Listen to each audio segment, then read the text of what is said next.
Jokowi, Gibran. Kan gitu tuh. Itulah yang Ingat dikritik. Jokowi, ingat Gibran, kan gitu. Jadi itulah yang kemudian orang menganggap bahwa ini sudah bukan sekedar ikut berkampanye, tapi sudah menggunakan perangkat atau fasilitas negara, elit partai yang kebetulan di DPR. Tapi ketika dia sudah jadi ketua Bawaslu dan lain sebagainya, dia harus bisa menunjukkan, oke, karena ini urusan negara, kita berbeda peran. Kali ini saya akan lakukan investigasi dan menurut saya ini keliru, akan segera diumumkan. Jangan diulur-ulur. Ini menjadi bangsa yang beradab dan paling penting ke depan keluarkan aturan, jangan sembarangan menggunakan instrumen-instrumen bantuan langsung ke masyarakat pada saat ada kontestasi. Bukan hanya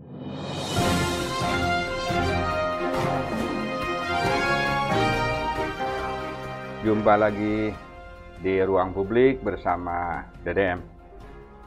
Terima kasih kepada teman-teman yang setia mengikuti DDM.net dan memberi komentar-komentar. Mohon maaf, kami tidak bisa banyak terlibat merespon karena berbagai hal, tetapi sekali lagi respon Anda sangat menguatkan kami.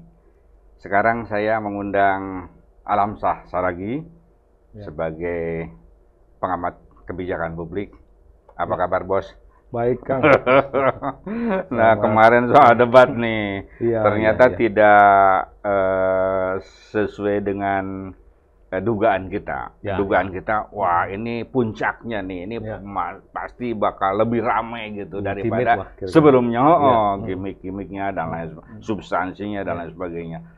Ternyata di luar dugaan, sebaliknya. Gimana itu? Ya, memang saya juga kemarin membayangkan ini dua opsi nih, mereka sangat hati-hati atau kemudian justru makin keras gitu ya. Nah, ternyata yang pertama gitu kelihatannya. Kenapa? Mungkin saya lihat yang dipilih itu ya, kehati-hati. Yang dipilih. Jadi karena beresiko kalau dia terlalu ini. Yang dikhawatirkan mungkin salah ucap yang dieksploitasi pasca debat melalui medsos gitu ya. Itu yang membuat khawatir. Kenapa? Karena memang semua sudah makin sadar debat ini adalah perebutan di arena sempit. Itu di swing voter sama undecided voter itu ya. Jadi sensitif sekali, tapi ya sayangnya sensitivitas ini menyebabkan mereka agak kurang berhasil membangun distingsi satu sama lain. Kan esensi debat harusnya distingsi itu. Nah, ada sih yang sudah mulai mencoba ya, seperti misalnya dari Ganjar, itu sudah mulai membawa konteks kegelisahan publik yang ada soal bansos, soal apa. Tapi ya dengan cara yang smooth dan kemudian karena murni kebijakannya dari pemerintah, tampaknya dari Prabowo juga tidak merespon hal tersebut. Biarin aja lah, itu mah urusan Pak Jokowi. Istilahnya itu urusannya Jokowi lah. Sepanjang nggak berkaitan dengan saya, nggak peduli gitu. Tapi mungkin beda kalau pada saat itu kami melihat misalnya ada beberapa bantuan beras itu yang logonya ada logo pasangan Anda gitu. Kalau begitu akan ramai itu kemarin. Tapi mungkin pada saat itu memang semua sudah mau mengambil posisi aman. Jadi mencari cara aman. Kedua, Kang, kalau menurut saya mungkin ini catatan bagi para tim debat ya yang kemarin. Sebetulnya isunya ini memang agak terlalu besar gitu. Pecah-pecah, teknologi informasi, pendidikan. Begitu banyak yang harus dikaji sebenarnya ya, dan penting-penting semua. Gunanya tim debat itu kan harusnya dia merangkai benang merah dari semua isu ini. Sehingga kemudian kandidatnya itu pesannya akan sampai dengan bahasa yang simpel tentunya, yang punya jahitan antara semua subtema. Itu yang harus di-stressing berulang-ulang. Saya nggak tahu kenapa, mungkin tim debatnya juga lelah, sudah sekian kali gitu ya, dan para tim ini mungkin lupa mendapat atau tidak mendapatkan support dari data-data yang punya magnitude di dalam topik debat. Yang nanti mungkin juga kita bisa lihat beberapa data atau evidence yang sebetulnya penting. Sayang kalau tidak dijadikan, karena pendidikan dengan teknologi informasi punya benang merah. Kemudian teknologi informasi dengan peluang kerja itu juga punya hari ini, karena pembiayaan itu sekarang sangat mengandalkan aspek digital misalnya ya. Terus kemudian bantuan sosial pun kan kalau bisa jangan bertemu orang dengan orang, agar tidak ada political interest di situ. Maka bagaimana mengandalkan sistem digital ini untuk ke sana misalnya, terus dan pendidikan. Begitu juga tenaga kerjaan. Sayangnya mungkin tidak cukup waktu bagi tim debat untuk merenungkannya dan kemudian memberikan advice pada kandidat masing-masingnya. Ini bukan cuma salah satu tim, saya lihat hampir keseluruhan tim tampaknya. 4 menit mesti ngomong 5 aspek yang sangat luas. Sangat luas. Maka suka nggak suka kan adalah kecerdasan dalam mencari benang merah sebetulnya ya, yang mewakili sentimen publik harusnya begitu. Tapi ya kita belajar lah dari proses rangkaian debat ini yang paling menarik itu, dan saya lihat juga di media ya, di netizen tidak seperti debat-debat sebelumnya juga. Jadi dingin ya responnya. Pertama dari sudut penyampaian. Ya. Jadi tiga-tiganya itu relatif ya bisa menyampaikan apa yang menjadi jualan mereka, positioning mereka, mulai dari Anies, penyampaian ya message-nya, kemudian Prabowo terkendali sekarang emosinya, dia belajar dari sebelumnya debat sebelumnya ya, kemudian Ganjar juga bahkan mulai lebih berani dia dengan mengkritik lebih terbuka mengkritiknya, lebih terbuka ya, dan itu memang sesuatu yang hangat ditunggu sebetulnya oleh masyarakat dan ditunggu oleh masyarakat dan ini hidup di dalam masyarakat ya, problem itu. Nah sampai di situ apa mereka punya distingsi masing-masing, punya jualannya masing-masing.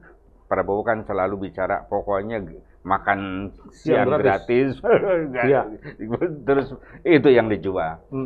Nah problemnya adalah tadi memang seperti yang dibilang bahwa begitu banyak aspek yang harus dibahas, tetapi ketiga-tiganya relatif tidak mampu diintisarikan benang merahnya itu ya, karena soal keterbatasan waktu.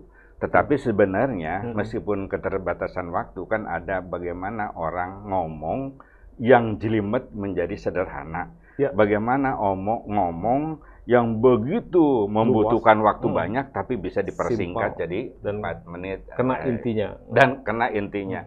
Nah itu memang tidak semua orang bisa gitu ya. Nah itulah gunanya dan orang itu juga seperti Kang Dedi.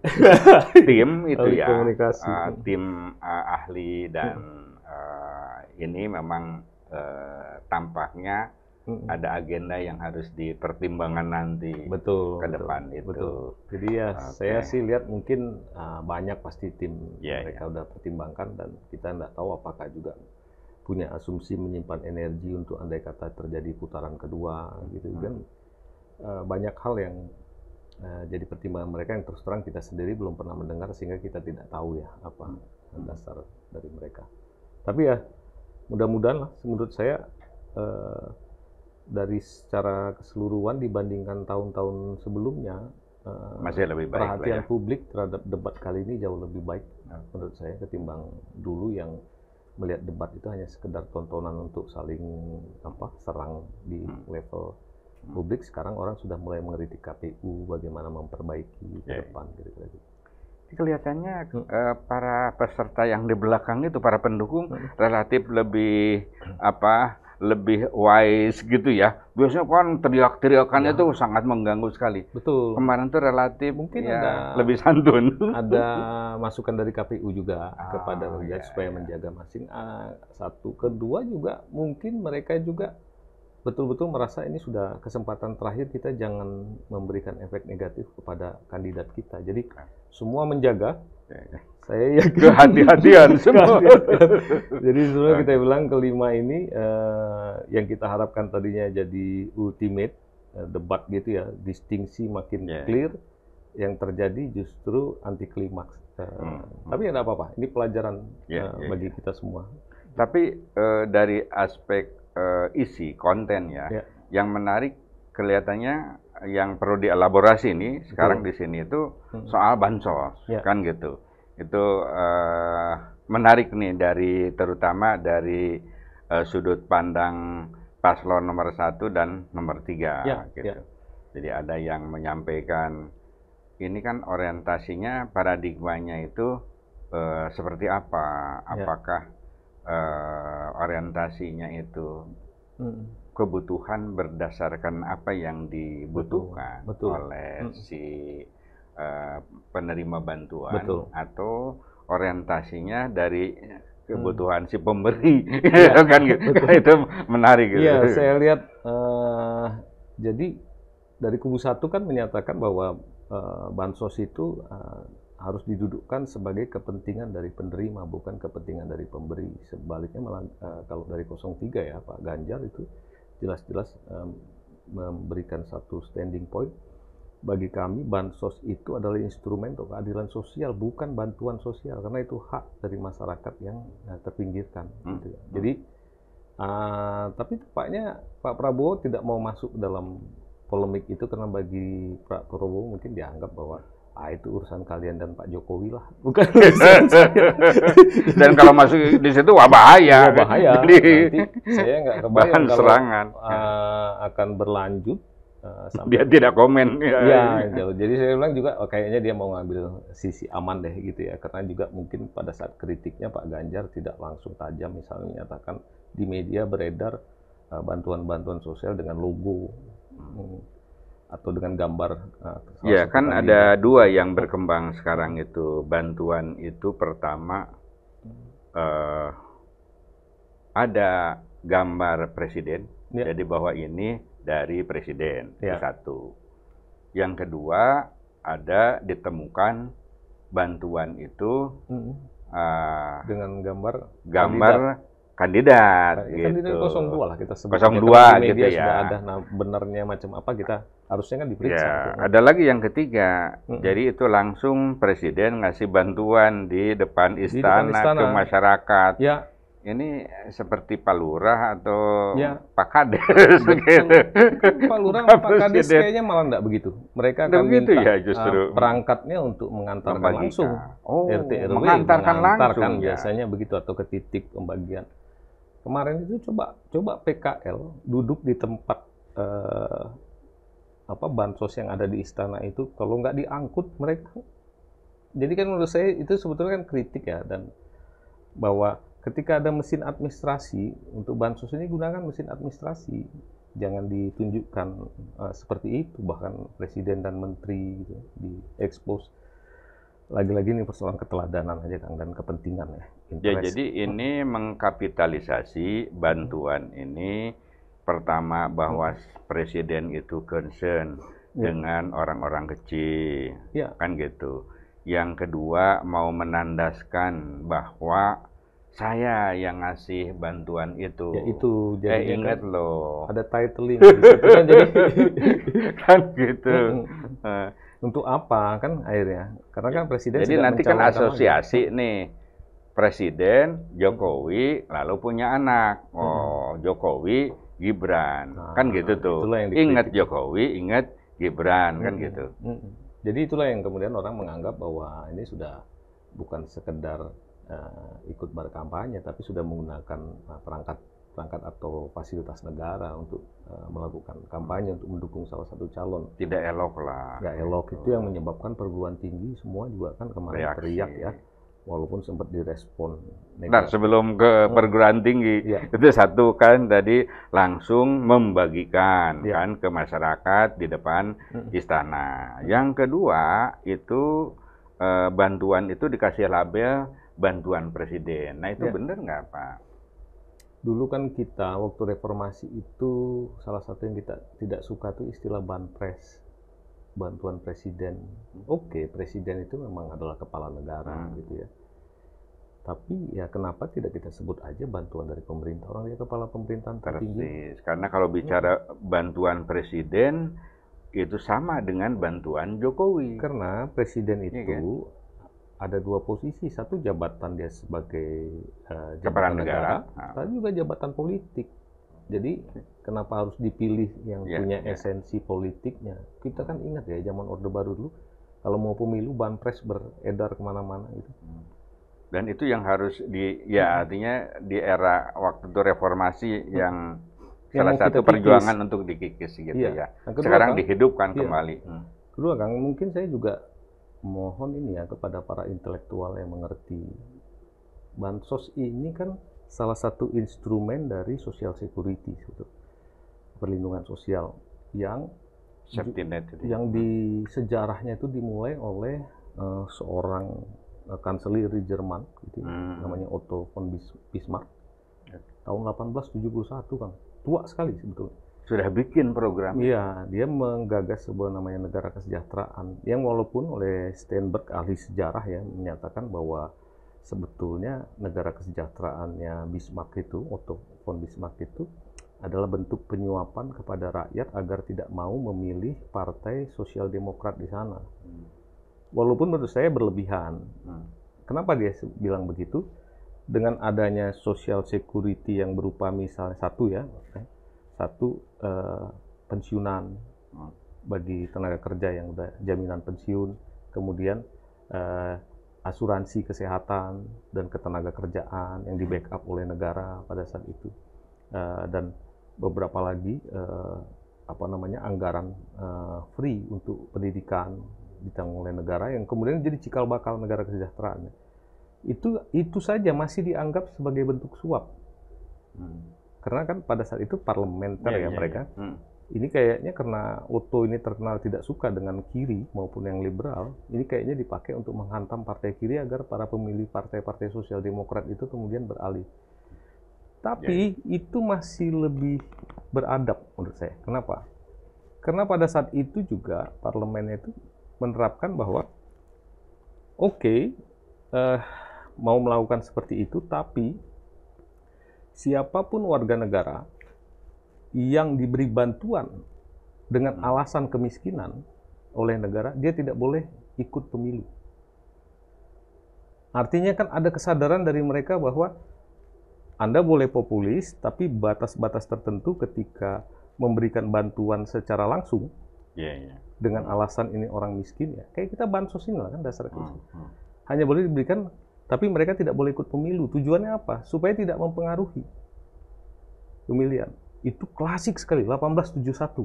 Hari ini kita sibuk berdebat harusnya boleh itu hak. Menurut saya, gimana ya?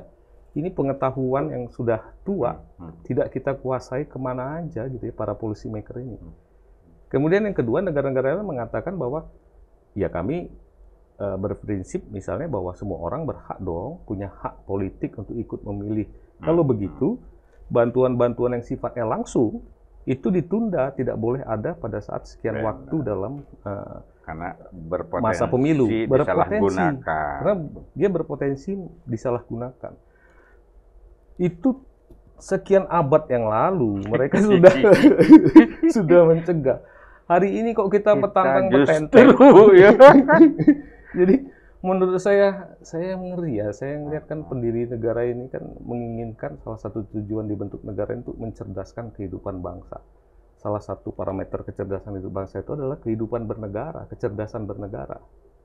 Mungkin kalau dulu tuh founding father kita ini kan baca buku.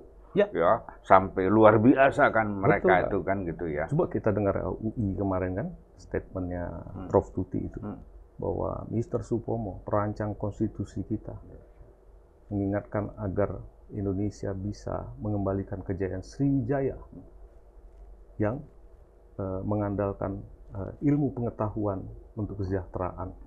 Karena kan Sriwijaya itu punya Universitas Nalanda yang dibikin. Dia bukan menginginkan satu kejayaan kerajaan tertentu yang mempertahankan kekuasaan dengan menggunakan instrumen aparat kekuasaan. Itu kan bagian dari kolonial ya, yang harus kita tinggalkan. Jadi menurut saya, kelihatan orang anggap masalah value nilai itu sepele. Nah ini kan mempengaruhi. Saya kemarin menduga-duga jangan-jangan di debat kemarin ini masalah tata nilai dalam budaya kita ini akan dibahas, tapi tampaknya sudah lelah. Karena itu kan mengerikan. Artinya instrumen bansos kita itu kita buka peluangnya untuk melakukan praktik pembodohan yang bertentangan sekali dengan konstitusi. Kita mau menjadi bangsa yang cerdas ya. Kita memiliki kecerdasan bernegara. Bayangkan sesuatu yang sudah jadi alert bagi negara lain sekian abad yang lalu kita pertontonkan tanpa merasa bersalah. How come? Ya. Okay. Gitu nah, kan. Jadi kalau presiden bagi-bagiin di depan istana, kemudian tadi bantuan presiden, itu masuk wilayah tadi etik dispute lah, gitu, katakanlah begitu ya, perdebatan etik lah di situ. Yang condong ya tadi, kenapa sih gitu-gitu aja kok kita masih ada di abad pertengahan gitu. Nah, yang satu lagi kan ini kasusnya kan mengerikan. Bantuan itu langsung nomor 2 kan gambarnya. Nah, ini kan bukan soal etika, ini kan pelanggaran hukum. Itu harusnya kan diinvestigasi oleh Bawaslu dengan baik. Apabila Bawaslu memiliki standar keberanian yang layak gitu ya sebagai penyelenggara negara yang dinyatakan independen. Tapi kalau Bawaslu tidak memiliki keberanian seperti itu, ya sudah himbauan-himbauan aja. Saya terus terang saya harus ngeritik ya Bawaslu. Sebagian dari sana kan adalah teman-teman gitu ya. Kalau kita mau mengutarakan kepentingan negara di atas segalanya itu, maka harus bunuh syahwat politik itu harus kita bunuh. Jadi politiknya Bawaslu itu harusnya politik kenegaraan, bukan itu politik. Kenapa sampai Bawaslu itu seperti tumpul gitu Pak? Apakah karena keterbatasan aparatur atau suasana psikologis lah, kita ini kan dijadiin sama DPR, kemudian yang mempromosikan ada di nomor 2 misalnya kan gitu, atau ya gimana, atau memang ada problem keterbatasan struktural dari dana, dari macam-macam. Kita kan bisa berkawan ya Kang Deddy. Saya juga dulu dipilih oleh Kang Deddy untuk menjadi ketua komisi informasi pada saat Kang Deddy di DPR. Tapi ketika sudah urusannya negara, urusannya publik, selesai pertemanan, ya sudah, kita sudah ditunjukkan. Bahkan Bung Karno dengan beberapa sahabatnya pun bisa berbeda pandangan dan selesai urusan ketika menyangkut kenegaraan. Tapi di luar tetap berkawan. Itu tampaknya ya sangat. Dan kita dekat itu setelah tidak jadi DPR dan tidak jadi lagi komisi informasi. Betul. Jadi menurut saya kan orang kalau mau masuk pada posisi jabatan-jabatan negara tertentu, dia harus punya minimum dignity. Jadi kalau dia nggak punya dignity atau harkat diri yang memenuhi standar sebagai penyelenggara negara, bahaya sekali. Kalau pengetahuan kan bisa dikejar ya. Bagi saya nggak ada masalah kok punya. Saya dulu bekas tenaga ahlinya salah satu elit partai yang kebetulan di DPR. Tapi ketika dia sudah jadi ketua Bawaslu dan sebagainya, dia harus bisa menunjukkan, oke, karena ini urusan negara, kita berbeda peran. Kali ini saya akan lakukan investigasi dan menurut saya ini keliru, akan segera diumumkan. Jangan diulur-ulur. Kenapa? Orang menganggap nanti gitu kan. Kalau presiden aja boleh berkampanye, kemudian ada yang pakai gambar bansos dikasih itu juga dibiarkan, maka ketua RT, ketua RW bilang kami juga boleh. Boleh dong. Kita berlomba-lomba itu masuk jurang, bukan masuk surga. Itu. Jadi pemilihan kades misalnya gitu ya, ada bantuan tinggal dirubah aja, kasih gambar dia. Dilakukan gitu, tanpa malu-malu gitu kan. Kan malu itu kan benteng terakhir itu. Orang mungkin tetap melakukan kesalahan tapi tidak dengan gegabah gitu. Dengan itu menunjukkan rasa malu. Kalau ini kan, nah itu kita nanti jadi ngobrolnya jadi skeptik terhadap itu nggak bagus. Itulah yang saya bilang peran penyelenggara negara itu dia harus bisa menebar sesuatu yang membuat orang merasa nyaman. Kalau enggak nanti orang skeptik, frustasi. Ini juga kelihatannya problem manajemen pemerintahan yang tadi tidak terkelola dengan baik. Saya kan isunya kan ya bukan isu, faktanya Menteri Sosial tidak dilibatkan dalam soal bantuan itu, sementara diambil alih oleh tadi salah satu pendukung calon nomor 2 misalnya kan gitu. Ya begitu-begitu kan akhirnya orang akan terus menanya kenapa dilihat ternyata ada mismanagement di dalam tata kelola negara kita. Terus lagi ujung-ujungnya lagi kan menyatakan wah, ternyata ya karena sedang ada kepentingan, tinggal 2 kan bagi dia. Dia memang ingin ikut berkompromi terhadap keadaan atau dia kemudian skeptik dan kemudian menjauh. Itu kan social capital yang paling berharga di kita rusak gitu ya. Kepercayaan, trust itu kan salah satu dari modal sosial bernegara. Kalau itu dirusak, ya sudah, biasanya tinggal tunggu proses alamiah yang terjadi, dan menurut saya cost-nya besar. Kita udah merasakan lah bagaimana reformasi itu biayanya begitu besar, bertahun-tahun kita untuk pulih. Dan kita harus seperti kembali lagi ke masa-masa awal. Iya. Dan itu melelahkan. Orang lain sudah bicara macam-macam ya. Sudah bicara tentang teknologi kuantum untuk satelit atau apa. Kita masih berbicara kok memberikan bansos dengan cara yang nggak benar. Jauh sekali. Okay. Gitu, Pak, kan? Kalau merujuk ke Republik ini sebagai negara yang punya orientasi dan komitmen ya untuk kesejahteraan masyarakat ya. Bahkan di undang-undang itu kan, di undang-undang dasar fakir miskin itu ini oleh negara kan. Oleh negara. Nah, cuman kan itu belum sampai ke situ. Nah, bagaimana ke depan itu supaya bantuan-bantuan sosial itu menjadi lebih proporsional, lebih sampai pada masyarakat, dan tidak ada semacam beban bagi masyarakat tuh, kalau saya dapat bantuan ini saya punya kewajiban untuk balikin kebaikan itu dengan misalnya memilih apa yang diinginkan oleh presiden misalnya. Jadi memang kan kita tampaknya harus mengembalikan ya. Saya harus bilang ya, Pak Jokowi ini harus sangat berterima kasih kepada satu sistem yang dibangun oleh orang-orang di sebelum dia memerintah. Kenapa? Karena pada saat zaman SBY itu untuk mengesahkan undang-undang BPJS itu aja tarik ulur. Untuk mulai menjalankannya aja susah payah karena takut anggaran tidak cukup.